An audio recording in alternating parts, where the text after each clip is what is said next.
Hello again. This is Jack Benny talking. And, Don, I don't mind your kidding about my age or my dramatic ability or my work in pictures or a lot of other things. But I think that my underwear is my own business. Is there nothing sacred around here? Heavens. But, Jack, spring is here. Don't you think you ought to change into your shorts? Don, this is only the first week in April. When the butterflies come out of their cocoons, I'll come out of mine. Until then, I'm taking no chances. Now, Jack, aren't you being just a little overcautious? The winters are so mild out here. He's right, Jackson. You're the only guy in Southern California that wears long underwear. What did you say, corn fuchsias?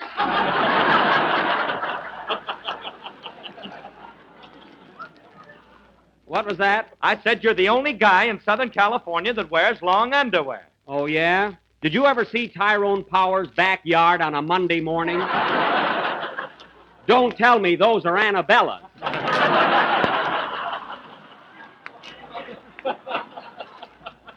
And another thing, Phil. Oh, hello, Mary. Hello, Jack. Another thing, Phil, that reminds me. I wish you'd stop running around telling everybody that I wear pajamas with feet in them. Well, you do, don't you? That was one night when I forgot to take off my inner socks. Just once. Inner socks? My goodness, Jack. What's the idea of wearing two pair of socks? He bought some big shoes cheap. Now, wait a minute, fellas, wait a minute. Don started out with a beautiful poetic introduction about blades of grass and blossoms on the trees and balmy breezes, so let's stay in the mood. You're right, Jack.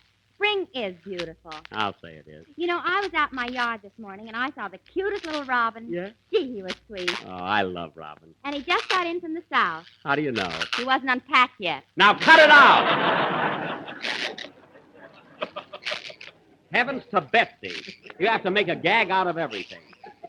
Now, isn't there any romance in this crowd at all? I was up all night, if that's what you mean.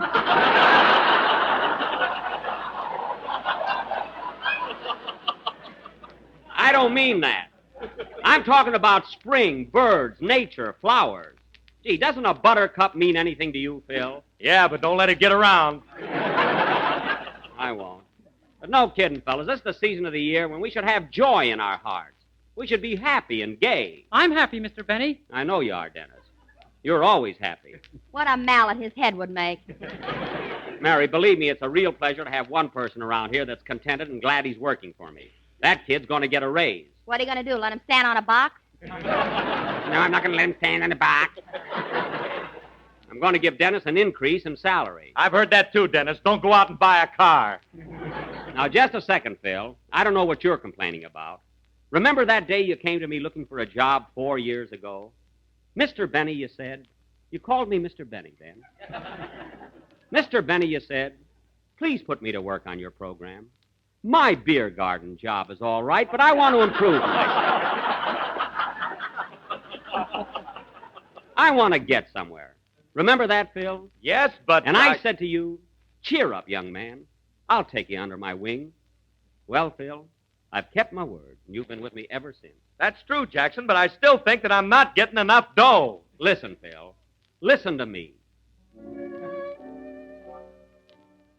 Always be loyal and always be true to those who have toiled and struggled for you.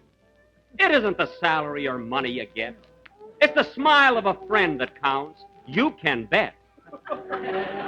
For Benny's your pal, your buddy, your friend. He won't let you down. He'll stick to the end. So if it's money you want, pal, speak up, that's all. And I'll have a new orchestra beginning next fall. Applause.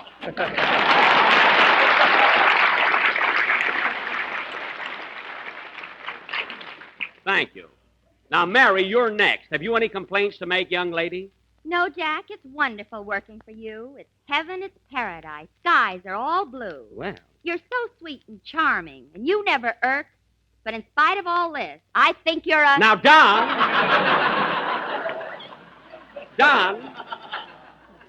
Don, have you anything to complain about? No, Jack, I'm happy here working for you. There's no other thing that I would rather do. I'm glad to be able to stand up and shout that Jell-O's so tempting it melts in your mouth. Is it easy to make, Don? Oh, tell us, pray do. Not only that, it's economical, too. Then what should I tell my dear cousin Mo, sir? Tell him to run to his neighborhood grocer. Well, we dragged that in beautifully. And now let us hear from our own Dennis Day. Have you got a song, something mellow or gay? Oh, yes, sir, I have, and it's really brand new. Well, go ahead, swing it. Come on, let it go. Or go. Sing, Dennis. Doesn't spring make you silly, folks? Very good, Dennis. Very good. That was My Kind of Country, written by Frank Lesser and Jimmy McHugh for that forthcoming Paramount picture, Buck Benny Rides Again. Starring Phil Harrison. Thanks for the plug. Now, wait a minute, Phil. Let's straighten this out right now. You're not the star of Buck Benny Rides Again. Well, I stand out in it, don't I? Phil, you stand out in that picture about as much as an oyster in Chesapeake Bay. In other words, son, you could be left out entirely and not affect the plot, the length, the suspense, the write-ups, the audience, and you take it from there.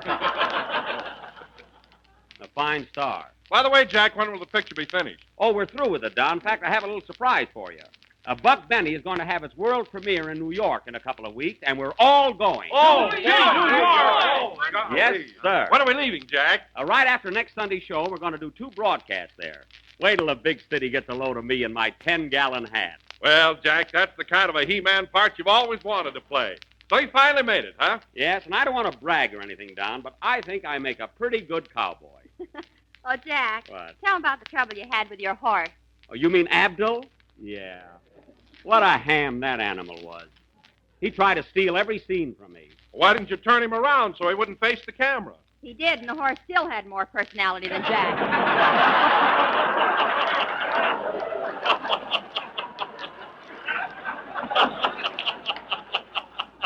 He did not. But you should have seen that horse, Don. He was always looking right in the camera and flashing those teeth of his. What an animal. Well, why didn't you do the same thing? Because in the first place, Phil, my teeth aren't as big as a horse's. You could have ordered them any size you wanted. That's so. Well, you're just making things up, Mary. Because if I have false teeth, how is it I can crack nuts with them? You take them out and hammer. All right, Mary, all right. You can get on more subjects. We were talking about Buck Benny Rides Again. That's a swell title for a picture, Mr. Benny. How'd you happen to think of it? Well, you see, we used to do a series of... Dennis, didn't you ever listen to this program before you came to work on it? Didn't you? There goes my raise. Well, anyway, and you're right, Dennis. Anyway, we used to do those Western plays, and we called them Buck Benny Rides Again. Oh, boy, they were fun. I used to be Sheriff Buck Benny. A rootin', tootin', shootin', hootin', galootin', fig Newton.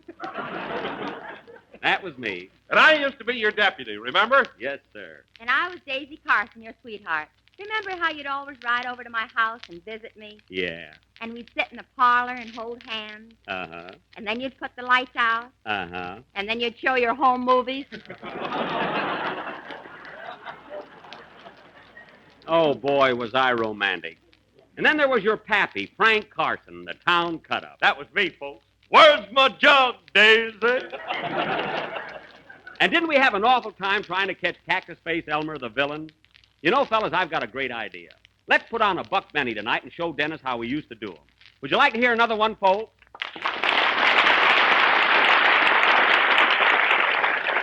Well, I'm glad to hear that the horse opera is still popular. So immediately after the next number, ladies and gentlemen, we will bring you a brand new episode of Buck Benny Rides Again. Now, Dennis, Yes, please? you can be one of my deputies and work with Don. You're sort of a dumb stooge type. Well, gee, I don't know if I can handle it.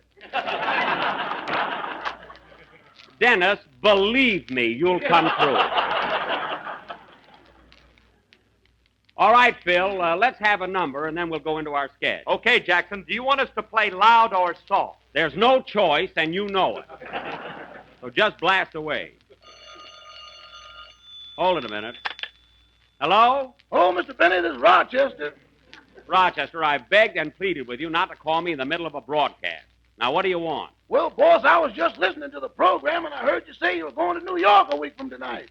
That's right. Do your plans embrace your ambassador to Harlem?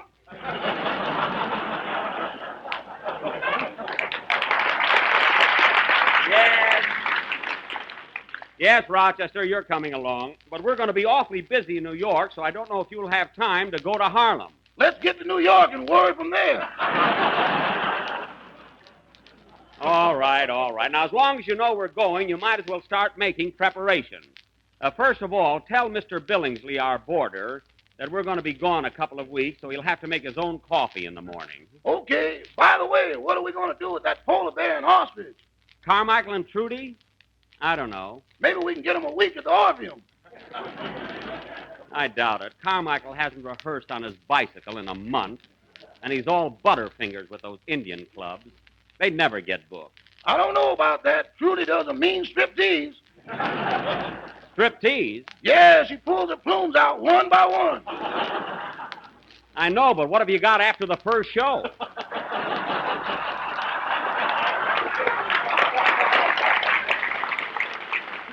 Besides, they work much better with me. Now, Rochester, go down in the basement and bring up my big trunk and start packing. That old thing, I don't think it'll stand another trip, boss. Oh, it'll do. I only bought it 4 years ago and was practically new then. That auctioneer must have lied to you.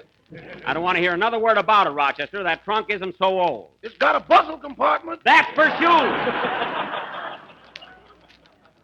Now, hang up, Rochester. I got a program to do. Okay, goodbye. Goodbye. Oh, say, boss, What? did you see our new picture yet?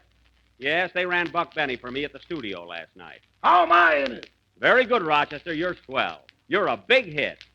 I think I'll treat you to a new trunk, boss. So long. Wait a minute! Rochester! And he hung up. Oh, well, if he wants to, he wants to. Bless his little heart. Play, Phil.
That was I Hear Bluebird, played by Phil Harris and his orchestra. And now, ladies and gentlemen, for the 24th episode in our Western melodrama entitled Buck Benny Rides Again, or Strange Cargo.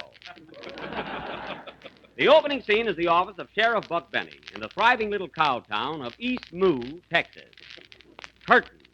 Music.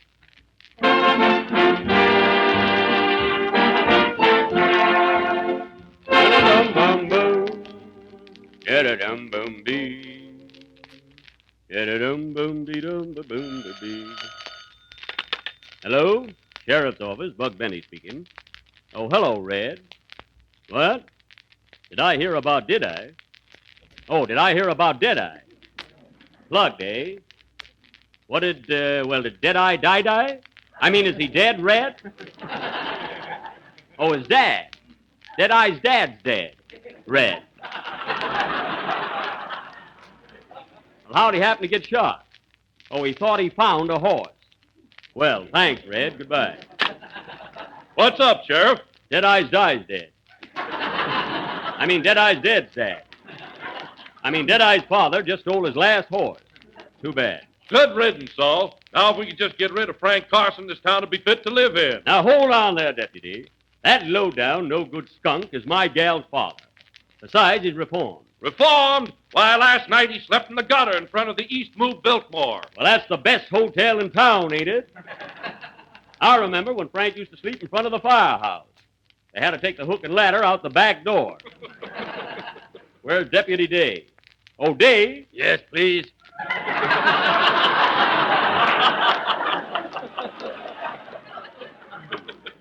Not too low, Deputy. You're liable to stay there. Now, look here, Day. I want you to go out and catch some crooks. We ain't got a single prisoner in this jail. With these beds, no wonder. Never mind that and hang out the vacancy sign. That always helps. And remember, Dave, the next time you go out... Did you hear that shooting, Buck? Yep, that's either 5 aces or her husband came home. But that's life, I guess. Say, Sheriff, I hate to keep harping on this, but when are we going to catch Cactus Face Elmer? We've been looking for him for 3 years. I don't know, Wilson. That varmint is harder to find than art in the Mighty Allen art players.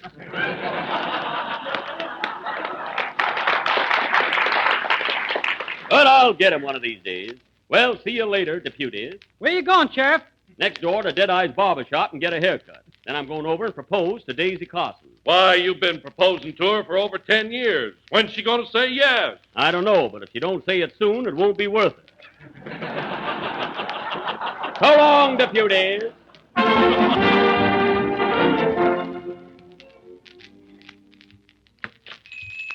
Hello, Deadeye. Howdy, Sheriff. Did you hear about your father getting shot a few minutes ago? No, was it fatal? Yep. Too bad. What'll it be, haircut or shave? Haircut. Put the bowl on and let's get going. Hello, Goldie. Give me one of them manicures, will you? Okay, Sheriff, slip me your paw. There you are. Watch out for my ears, Deadeye. I declare, Goldie, you're getting prettier every day. I am? Yep, but you've got a long way to go. A mighty long way. How was that, Deadeye? That's a good one. Say, Buck, at the time they plugged my old man, was he stealing a horse? Yes, he was, Deadeye. Bad habit. Sure you don't want to shave now? No, not today. There's a long hair growing out of your ear, Sheriff. Should I pull it out? Sure, go ahead. Now hold steady. I'm a holding. Here we go. Yipe! That got it. Well, I guess I'll run over to Daisy's now. What do I owe you for that manicure, Goldie? 15 cents, and that's final. 15 cents, while all the other boys only pay a dime. What's the extra nickel for? You're the only guy in town with 10 fingers. That's right. There is a lot of shooting going on here. Well, so long, Deadeye. I'm going over and see Daisy. So long.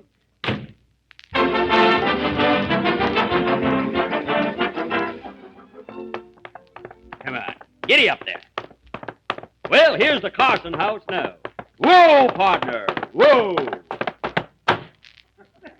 Steady, partner.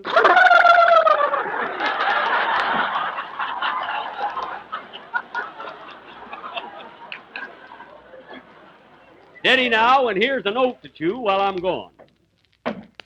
Hope Daisy likes my haircut. Come in. Hello, Daisy. Hello, tall, dark, and bow-legged. Well, gal, you don't exactly have to detour when you come to a fire hydrant yourself.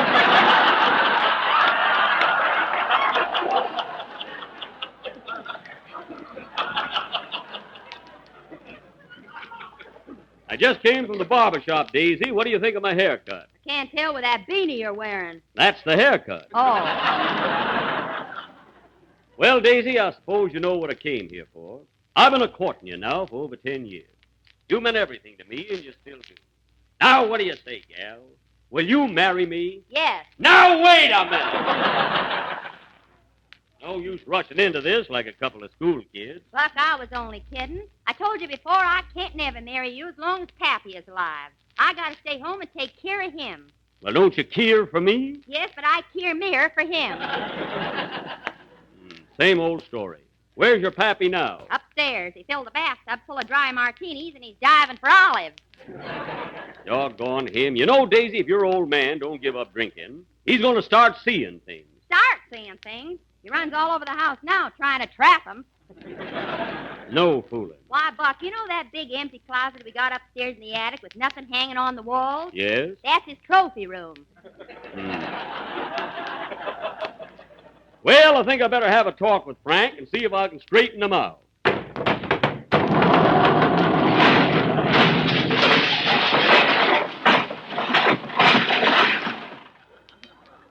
Here comes Happy now.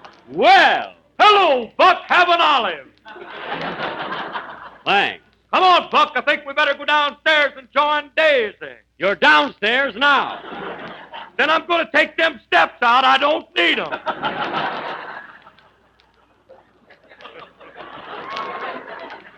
Why, Frank Carson, I'm disgusted with you. Look at him, Daisy. Look at him standing there with a jug in each hand. If I take one away, you'll fall over. I'll say he will. Now, you go back upstairs, Frank, and get some sleep. It'll do you good. Okay. Come on, boys. Boys? I don't see anyone. That's his elephants. He's got a herd of them. Well, Daisy, now that we're alone again, how about a kiss? Come on, pucker up, gal. Open up! Open up the door, Sheriff! Yeah, open up! Unpucker, Daisy. We got company. Come in. What's the trouble, boys? Sheriff, we got bad news for you. Cactus Face Elmer's back in town. He's just robbed the First National Bank. He did? Yup, he got $8,000 in my gun. Well, what are we waiting for? Let's go after him. We never find him, Sheriff. We don't know where his hideout is. That's right. That varmint always gets away. You better do something, Buck. If you don't find Cactus Face this time, it'll cost you your job. I know it will. Doggone, I wish I could find him. I wish I knew where his hideout was. Can't anyone help me?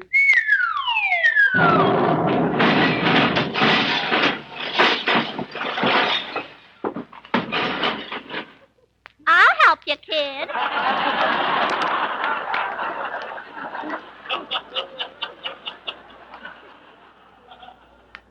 What? I am the Blue Fairy. That was last week. This ain't Pinocchio. What are you doing back here? I didn't get paid yet. Oh. Well, wait a minute. Maybe you can help me. Do you know where Cactus Face Elmer is hiding? Yes. Where? You will find Cactus Face Elmer at the...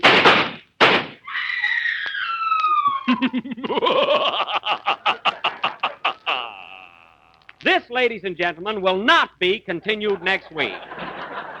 If you want to know the ending of this little play, eat a Welsh rarebit, a dish of chocolate ice cream, 4 dill pickles, doze off, and go to town. Play, Phil. This is the last number of the 27th program in the current Jello series. And we will be with you again next Sunday night at the same time. And, Dennis, that's the way we used to do Buck Benny. Did you like it? Yes, but I'd like to know where Cactus Face is. You're the only one that cares. Good night, folks. Jello.